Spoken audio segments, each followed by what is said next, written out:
My name is Jared, and this happened when I was 19 years old. It was years ago now, but I still remember it clearly, especially whenever winter comes back around. It was January deep winter, the kind where the cold doesn't just bite, it settles into your bones and refuses to leave. Snow covered everything outside, thick and heavy, muting the world and making the nights feel longer than they should have been. At the time, I lived alone in a small apartment complex on the edge of town. It wasn't a bad place, just old. The hallways were narrow, the carpet worn thin, and the walls were so thin you could hear people coughing in the next unit. The building always smelled faintly like dust and old heat vents. Most of the tenants kept to themselves. People nodded but rarely talked to one another. I honestly liked it that way.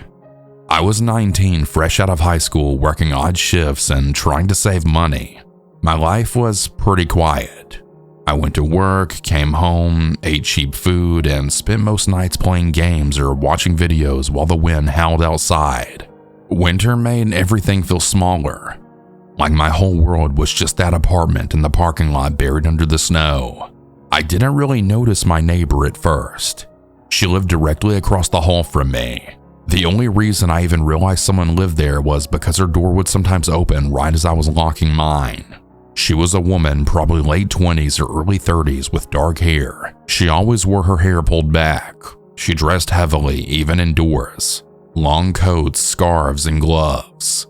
She smiled often, but there was something about it that felt forced, like she was trying too hard to seem friendly. At first, our interactions were really nothing, just small nods. A quick hey or good morning, normal neighbor stuff. I didn't really think about her after that. Then one night, things shifted. I came home late from work, tired and cold, snow clinging to my boots. As I unlocked my door, hers opened too. She asked if I had a spare trash bag. I did, so I handed one over to her. She thanked me repeatedly, more than necessary, holding onto the bag like it mattered way too much to her. She asked my name, and without even thinking, I told her. She smiled wider than before and said, "It's nice to finally know." That should have been the end of it, but after that night, I kind of just started noticing her everywhere. When I left for work early in the morning, she'd be in the hallway, usually pretending to dig through her purse or check her phone. Whenever I came home, she'd step out of her apartment within minutes. Sometimes she'd already be outside standing by the stairwell, even when it was bitterly cold. Now, of course, I tried to just brush it all off as a coincidence. I mean, we lived across from each other. Our schedules were probably overlapped. Still, something about it felt off to me. She began slowly commenting on my routine. She asked if I worked later shifts now. She mentioned seeing me come home with fast food. One time she joked about how I always carried my keys in my right hand. That one kind of stuck with me. It was such a small detail, but it meant that she was watching closely, really paying attention. The building felt different after that, smaller and quieter. The snow outside never stopped. It piled higher each day, turning the parking lot into uneven white hills. At night, everything felt sealed off. No traffic noise, no distant sounds, just wind and the occasional creak of the building settling. That's when I started hearing things at night. Soft sounds moving in the hallway, footsteps stopping near my door. I'd sit up in bed holding my breath, listening. Sometimes I thought I heard breathing. Other times it sounded like someone shifting their weight back and forth. Every time I checked the door though, no one was there. I kind of just told myself I was just imagining it. I mean, what could it really be? Winter messes with your head. Isolation does too. Then I found the first note. It was slipped under my door, folded neatly. Inside, it said something simple. "I hope today treats you well." No name, no explanation. My chest tightened when I read it. I stood there for a long time, just staring at the paper, feeling uneasy for reasons that I couldn't fully explain. I threw it away. A few days later, there was another note. This one mentioned the snow and hoped that I was staying warm during the winter season. Another appeared after that, saying she liked hearing my music through the wall at night. Now that one really freaked me out. I I didn't play my music loudly. She would have had to be listening closely. I started avoiding the hallway whenever I could. I waited before leaving my apartment, listening for movement. I changed the times I came and went, but it didn't really help.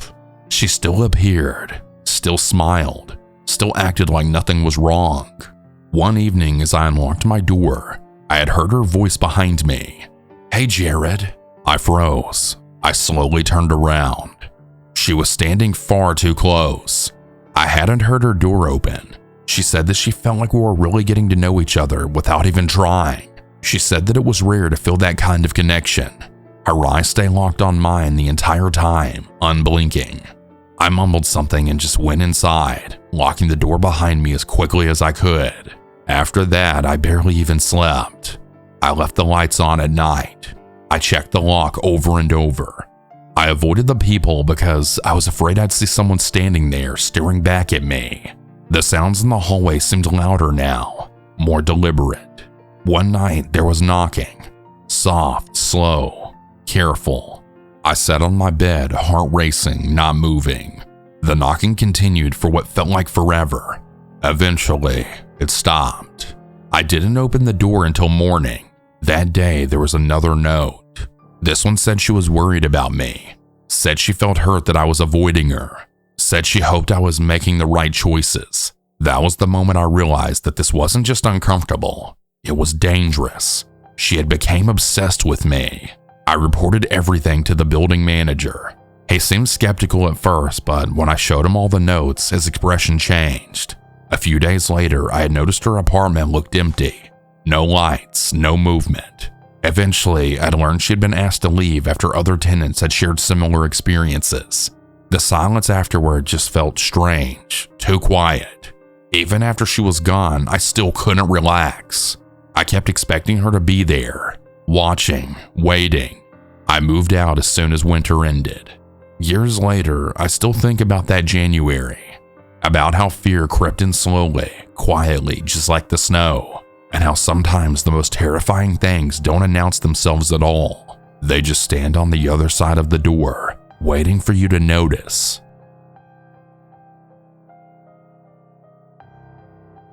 A few years back, when I was in my early 20s, I lived in a very quiet part of northern New York. Not quite deep wilderness, but far enough out that neighbors were few and spread apart. The house I rented sat near the edge of a tree line with thick woods stretching out behind it. During the warmer months, it felt peaceful. During winter, it felt isolating in a way that's hard to explain unless you've actually experienced it. Winter up there is no joke. Snow would fall for days at a time, sometimes so heavily that the roads disappeared completely. At night, everything went silent. No cars, no people, just wind, snow, and darkness. I worked during the day and usually spent my evenings inside, trying to stay warm and distracted. Most nights I watched TV or played games, anything to keep my mind from wandering. That night I was completely alone. My roommate had driven into town earlier that day to visit his family and wasn't planning to be back until the next morning. The weather had been getting worse all afternoon, and by the time it got dark, snow was coming down thick and steady. The kind that makes the sky glow faintly orange from the streetlights, even though the nearest one was far down the road. It was probably around 10:30 at night. I was sitting on the couch, half watching something on TV, half scrolling on my phone. The house made its usual winter noises, creaking floors, the heater clicking on and off. I tried not to think about how far away everything was, but being alone always made me a little uneasy. I never really liked silence. My mind fills it too easily. That's when I heard it, a sharp crunching sound from outside.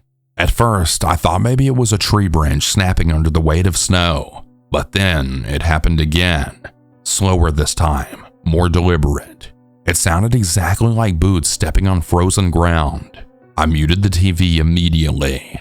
I sat there barely breathing, listening. Another crunch followed, then another. Each one spaced a few seconds apart. Whatever it was moving closer to the house. My heart started racing. I told myself that it had to be an animal, a deer maybe, but something about the rhythm felt wrong, too steady, too heavy, And then I realized something that made my stomach drop. I hadn't heard a car pull into the driveway. No engine, no headlights, nothing. The footsteps continued. They moved along the side of the house, close enough that I could tell exactly where they were. I slowly stood up and backed away from the living room window. The curtains were thin, and the idea of someone seeing me inside made my skin crawl. I went straight to my bedroom and locked the door.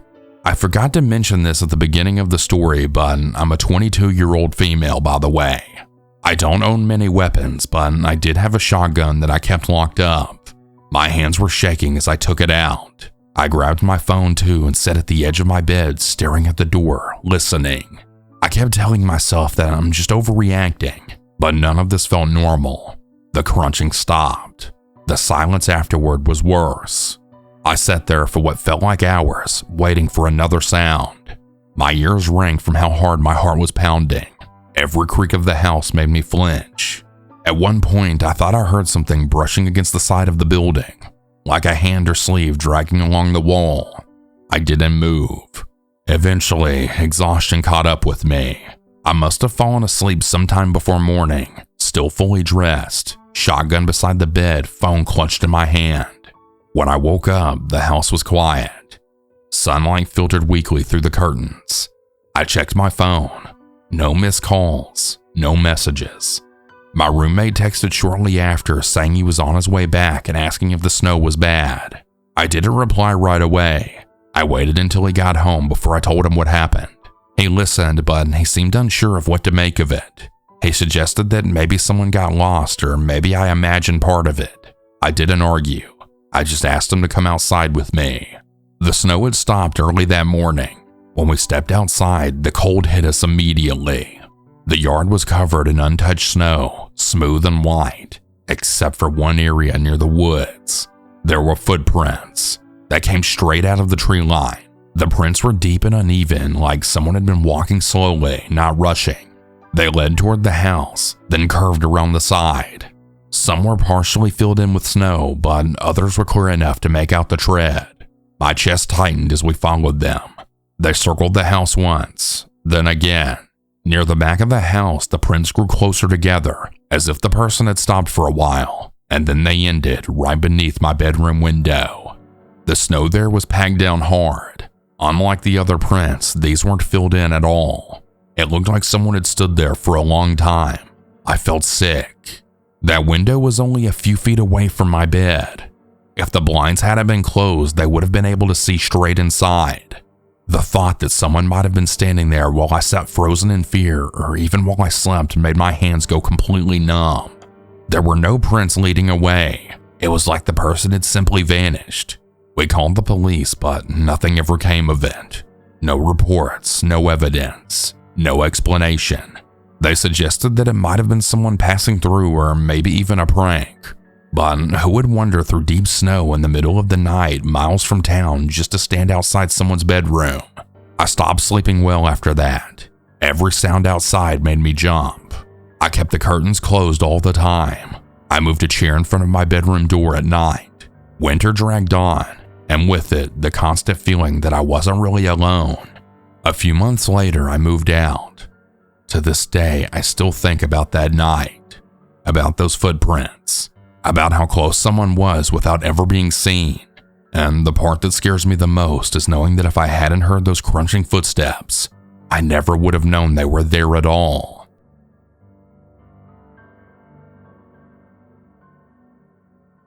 My name is Amanda, and I was 24 years old when this happened. My fiance Josh was 25 at the time, and we had only been engaged for a few months. We decided to take a short winter trip to the Appalachian Mountains as a way to relax and celebrate before the stress of wedding planning really kicked in.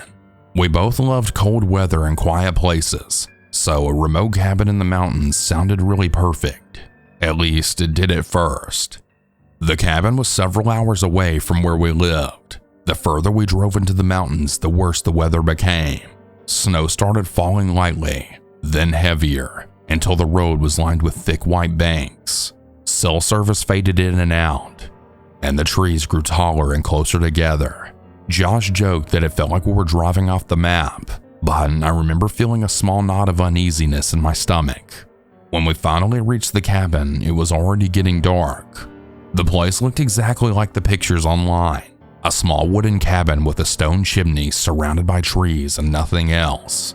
There were a few other cabins scattered far apart along the mountain road, but no town, no store, and no visible people. Everything was quiet in a way that felt heavy. Inside, the cabin was cozy but old. The floors creaked when we walked, and the air smelled faintly of wood smoke and dust. There was a fireplace, a small kitchen, and one bedroom. Josh got the fire going while I unpacked. Outside, the snow continued to fall, thicker now, the wind picking up speed. That night, the storm got worse. The wind howled through the trees, and snow slammed against the windows like handfuls of gravel. At some point, the power went out. The cabin went completely dark except for the fire. We tried our phones, but there was no signal at all. We told ourselves it was fine. The storm would pass and we'd be back on the road in the morning. We were wrong. When we woke up, the world outside was buried. Snow had piled past the bottom of the windows and the road was completely gone. Josh tried starting the car, but it wouldn't budge. The snow was too deep. We were officially stuck. At first, it almost felt fun, like an unexpected adventure. We made coffee on the gas stove, played cards, and joked about being snowed in like characters in a movie. But as the hours turned into days, that feeling faded. Strange things had started happening. The first thing we noticed was footprints. On the second morning, Josh went outside to check the snow again and came back looking confused. He said there were footprints near the edge of the property leading toward the tree line. They weren't ours. We hadn't walked that far, and the snow had fallen overnight. Someone had been there while we were asleep. Josh tried to brush it off. Maybe a neighbor checking on us, he said, but neither one of us had seen anyone since arriving. Later that day, I noticed the firewood stack had been disturbed. Logs were missing, moved closer to the cabin. We hadn't touched them. Josh hadn't either. The idea that someone had come onto the property without knocking made my skin completely crawl. That night, we heard a vehicle. It was distant but unmistakable. An engine struggling through snow. We rushed to the window, but all we could see were the trees and blowing snow. The sound passed slowly, then faded. No headlights, no stop, no knock on the door. The next morning, one of the chairs on the porch had been turned upside down. I knew for a fact it hadn't been like that before. The snow around it was disturbed, packed down with footprints that circled the porch but never came close to the door. It felt deliberate, like someone wanted us to notice.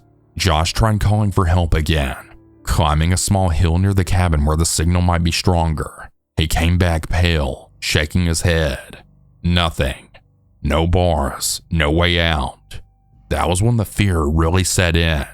We started keeping the door locked at all times. We slept in shifts. Every sound outside made us tense. At night, we could hear distant noises. Wood cracking, footsteps crunching in the snow. Sometimes what sounded like quiet talking carried on the wind. We never saw anyone, but we felt watched. On the third night, something knocked on the cabin. It was slow and heavy. 3 knocks, then silence. Josh stood between me and the door, gripping a flashlight. He called out, asking who was there. No answer. When he finally did open the door, there was no one there. Just fresh footprints leading away toward the trees. By then, the storm had finally begun to ease, but the roads were still impassable. The isolation just felt suffocating. The cabin no longer felt cozy. It felt like a trap. The neighbors, if that's really what they were, never showed their faces. We saw smoke from a distant chimney once, far up the mountain, but no lights, no movement. Just enough to remind us that someone else was out there. On the 4th day, a plow finally came through the road. I don't think I've ever felt so relieved to hear an engine in my life. We packed up immediately and left without looking back. Nothing outright dangerous ever happened. No break-ins, no confrontations. But that's what makes it so unsettling. We never knew who was out there or what they wanted, just that we weren't as alone as we thought. Even now, years later, I can't think about that cabin without feeling uneasy. Being trapped by the snow was terrifying all on its own, but knowing someone was nearby, watching, moving things, leaving signs of their presence, that fear stayed with me long after we left those mountains behind.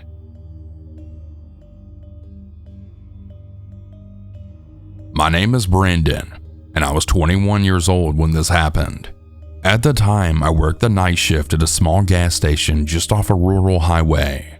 It was winter, the kind where the cold seeps through everything no matter how many layers you wear. Snowbanks lined up the parking lot, dirty and tall, and the wind never seemed to stop blowing. I worked evenings into the late night, usually alone after 10. The store stayed open, but business slowed way down once it got dark. Most of the customers were regulars, truckers, locals grabbing cigarettes, or someone stopping for gas on their way home. I really liked the quiet most nights. It gave me time to think and count the minutes until my shift was over. That changed when he started coming in. The first time I noticed him was a little after 9 one night. He walked in slowly wearing a heavy coat even though the store was warm. He had a knit cap pulled over his eyes and gloves on his hands. He didn't grab anything right away. He just stood there looking around like he was trying to memorize the place. When he finally came to the counter, he bought a bottle of water. He didn't say too much, just stared at me while I rang him up. Not angry, not smiling, just staring at me. I told myself to not be weird about it. Some people are just awkward. I've been doing this for a while now and you get all kinds of different customers. But then he came back the next night. Same time, same clothes, same slow walk around the store. This time, however, he bought a pack of gum.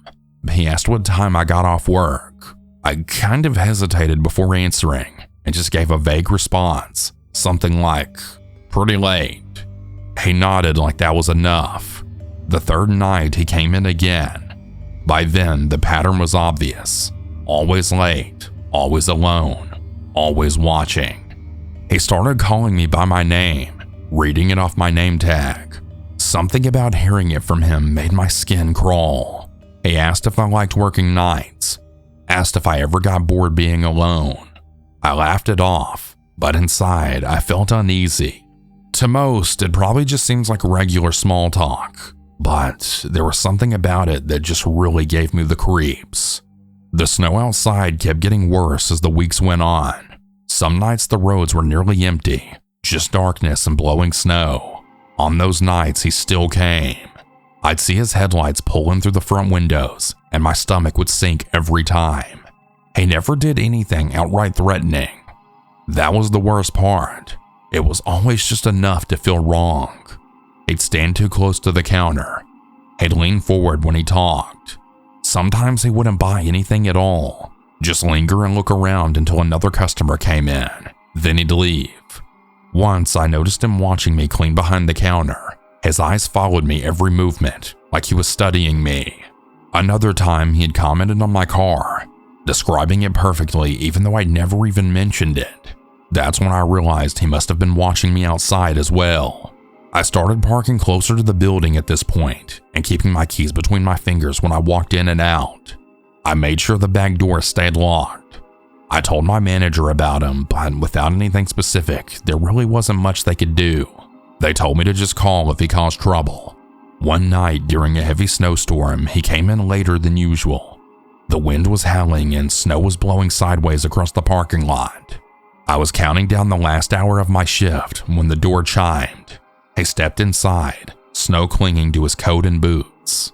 The store was completely empty besides us two. He didn't go to the shelves this time.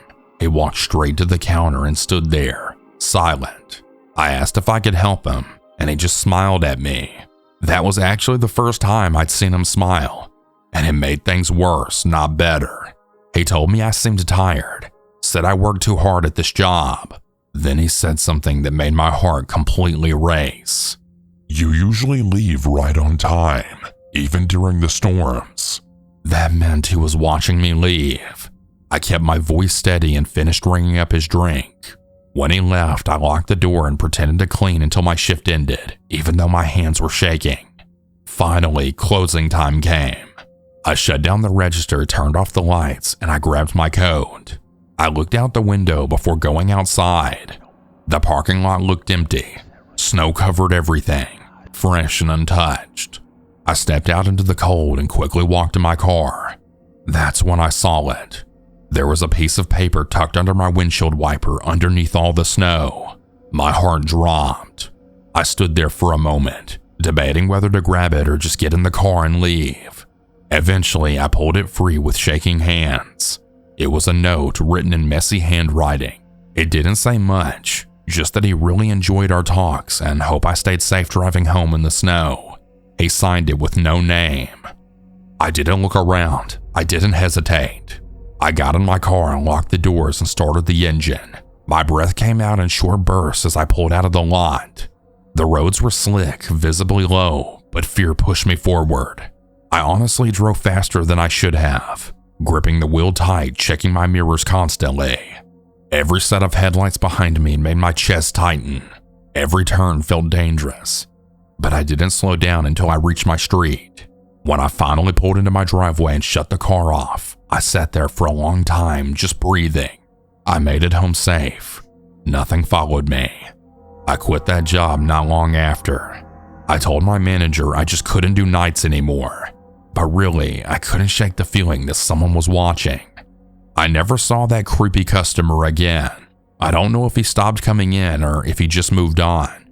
All I know is that winter still makes me very uneasy, and every time I see a note tucked under a windshield wiper, my stomach drops just like it did that night.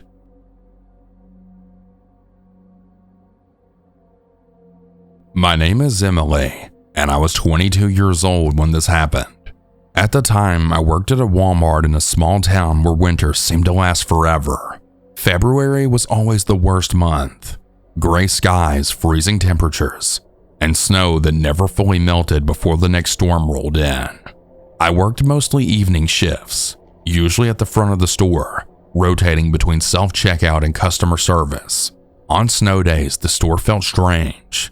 Some people rushed in and out, desperate to get home before the roads got worse. Others lingered, almost like they didn't want to be alone. The fluorescent lights made everything feel cold and unreal, and the sound of shopping carts echoed louder than usual. That was the setting when I first noticed him. It was snowing heavily that day. Thick flakes were blowing sideways across the parking lot, and the roads were already slick. A lot of employees had called off, so the store felt understaffed and tense. I was already working an 8-hour shift, and by the time I clocked in, my feet were already cold and sore. It was about an hour into my shift when I saw this man. He stood near the entrance just past the carts, not grabbing one, not heading inside either. He wore a dark coat and a hood pulled up, even though the storm was pretty warm. At first, I assumed he was waiting for someone, but as I worked, I noticed he wasn't moving very much at all. Eventually, he just wandered around the aisles. He didn't have a basket, didn't pick anything up.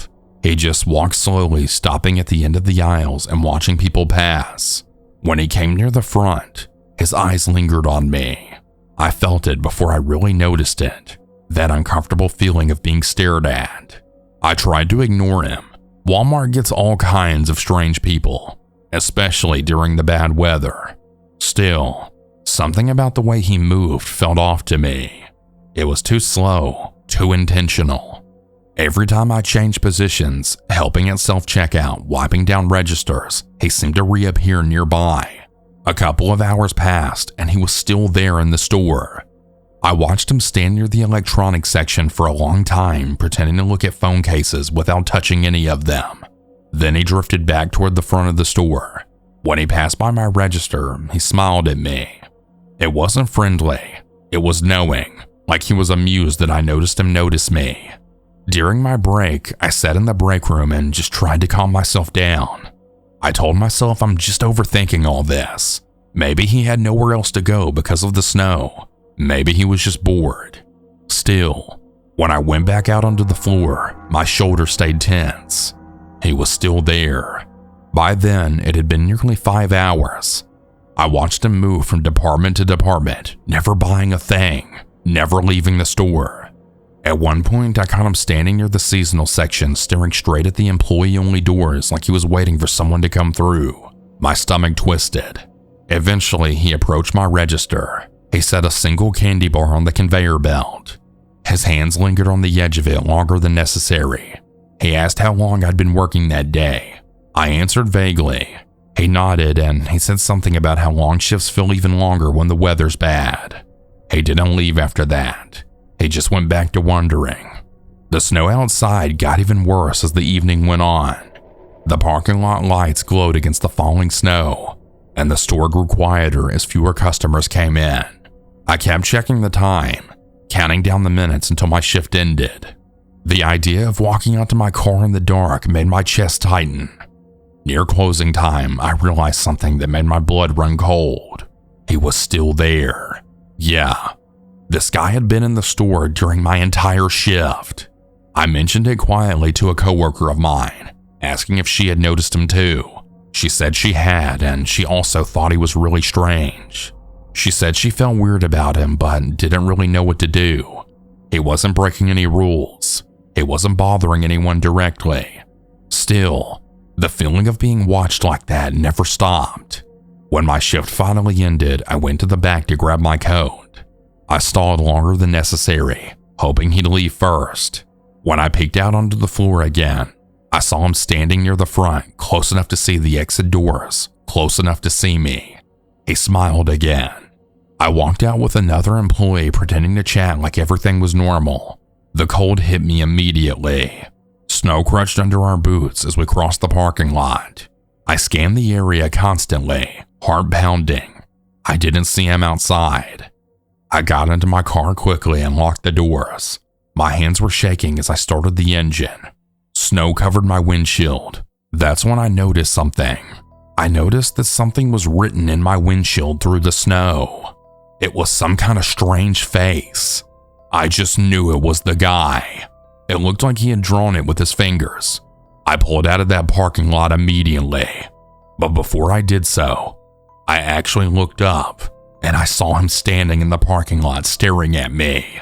The roads were slick, visibility terrible, but fear pushed me forward. I got the hell out of there.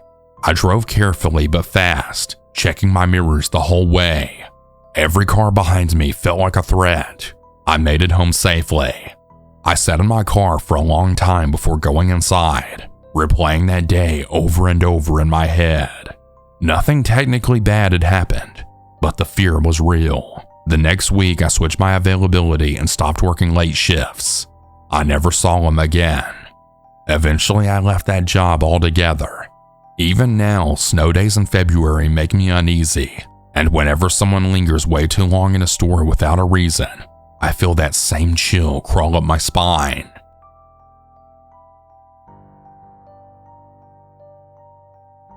This all happened about 10 years ago, but parts of it still follow me. Some memories fade with time. These never did. Winter always brings them back. At the time, I was a senior at a large university in the South. Winters there weren't brutal like the North, but they had a damp, creeping cold that settled into the bones and made everything feel quieter and heavier. I was deeply in love with my girlfriend, Destiny. We had already survived long-distance stretches across continents, and being together felt like something solid in a world that was constantly shifting. The three of us, Destiny, our roommate Teresa, and I shared the lower half of a 2-story duplex. The building was made of thick concrete slabs painted a loud orange that stood out even on gray winter days. Our whole neighborhood had been built in the 1940s for returning World War II veterans, and over the years students had taken over, repainting the houses in strange pastels. Pink, teal, yellow. In winter, the colors almost felt surreal against the bare trees and overcast skies. The neighborhood was called Partywood, and most of the year it actually lived up to the name. Music, laughter, people spilling from house to house. But in winter, things changed. The streets emptied earlier, the nights felt longer, sound carried strangely in the cold air. One evening late in the fall, just as the nights were starting to get cold, Destiny and I came home from a concert. When we walked inside, we found Teresa sitting on the couch wrapped in a blanket staring at the TV. The screen was filled with static, the soft hiss of white noise filling the room. She looked pale and shaken. "Jesus, Teresa," Destiny said gently. "What's wrong?" Teresa looked at us, her eyes wide. "There was a face in my window," she said. "I saw it." I ran to her bedroom and pulled the curtains back. Outside, the yard still. Bare branches of pecan trees swayed lightly in the cold breeze. No movement, no footprints, nothing. Destiny stayed with Teresa while I went outside, my breath visible as I checked the ground near the window. Again, nothing. Teresa had been drinking that night, and there were empty wine bottles nearby, along with a stack of horror movies. We tried to explain it away, but she was genuinely terrified. That night, as Destiny and I laid in bed, the cold pressing through the walls, we agreed to not dismiss it. The next morning, during my jog through Partywood, the air was sharp and cold. I told my friend Sam what had happened. His reaction wiped the jogger's calm right off me. "There's actually been a peeping Tom around here," he said quietly. "People are talking. You need to be careful." That word, peeping, stuck with me as the season shifted. For a while, nothing happened. Fall turned to winter. The days shortened. The cold came in waves. The fear faded just enough for us to relax. Then one winter afternoon, I came home to find a police car parked out front. Someone had broken in while Teresa showered and Destiny slept. They stole underwear from the dryer. They took Teresa's keys, including our house key. The police found no evidence, but their faces told us this wasn't nothing. One officer led me outside. Snow hadn't fallen yet, but the ground was cold and hard. Behind the house, beneath our bedroom window, sat a chair I had never seen before, positioned perfectly, facing the window. He had been watching us. Winter deepened after that. Teresa taped her curtains shut. Destiny prepared to leave for Germany. When she hugged me goodbye, the cold wind cut through us both. After she left, the house felt empty and unsafe. Teresa and I stayed up late drinking, keeping to the living room where there were no windows. I slept on the couch. Winter nights stretched endlessly. One night in January, Teresa was out. The house was silent. Cold air pressed against the walls. I was drunk and miserable, sitting in the bathroom when I heard it. Crunching. Not leaves. Winter leaves. Frozen, brittle. Slow footsteps moving closer. I couldn't move. The sound grew louder, deliberate. Then it just stopped. The bathroom window was high, but something scraped beneath it. Fingers appeared. Slowly, one by one. Then, I finally saw his face. We locked eyes. I screamed so loud and lunged. He fell backward and then vanished into the night. I chased him outside barefoot in the cold, but he was gone. The police arrived quickly. They told me the reports had been increasing. We drove around for over an hour. Nothing. Teresa moved out soon after. I stayed, winter dragging on, unable to let go. My friend Sam and I even set up a trap. The cold nights passed. Thankfully, he never returned. Years later, I learned that he went on to hurt someone else. He was never caught. Winter still feels different to me now. Quieter, watching. Writing this down really helps. Even now.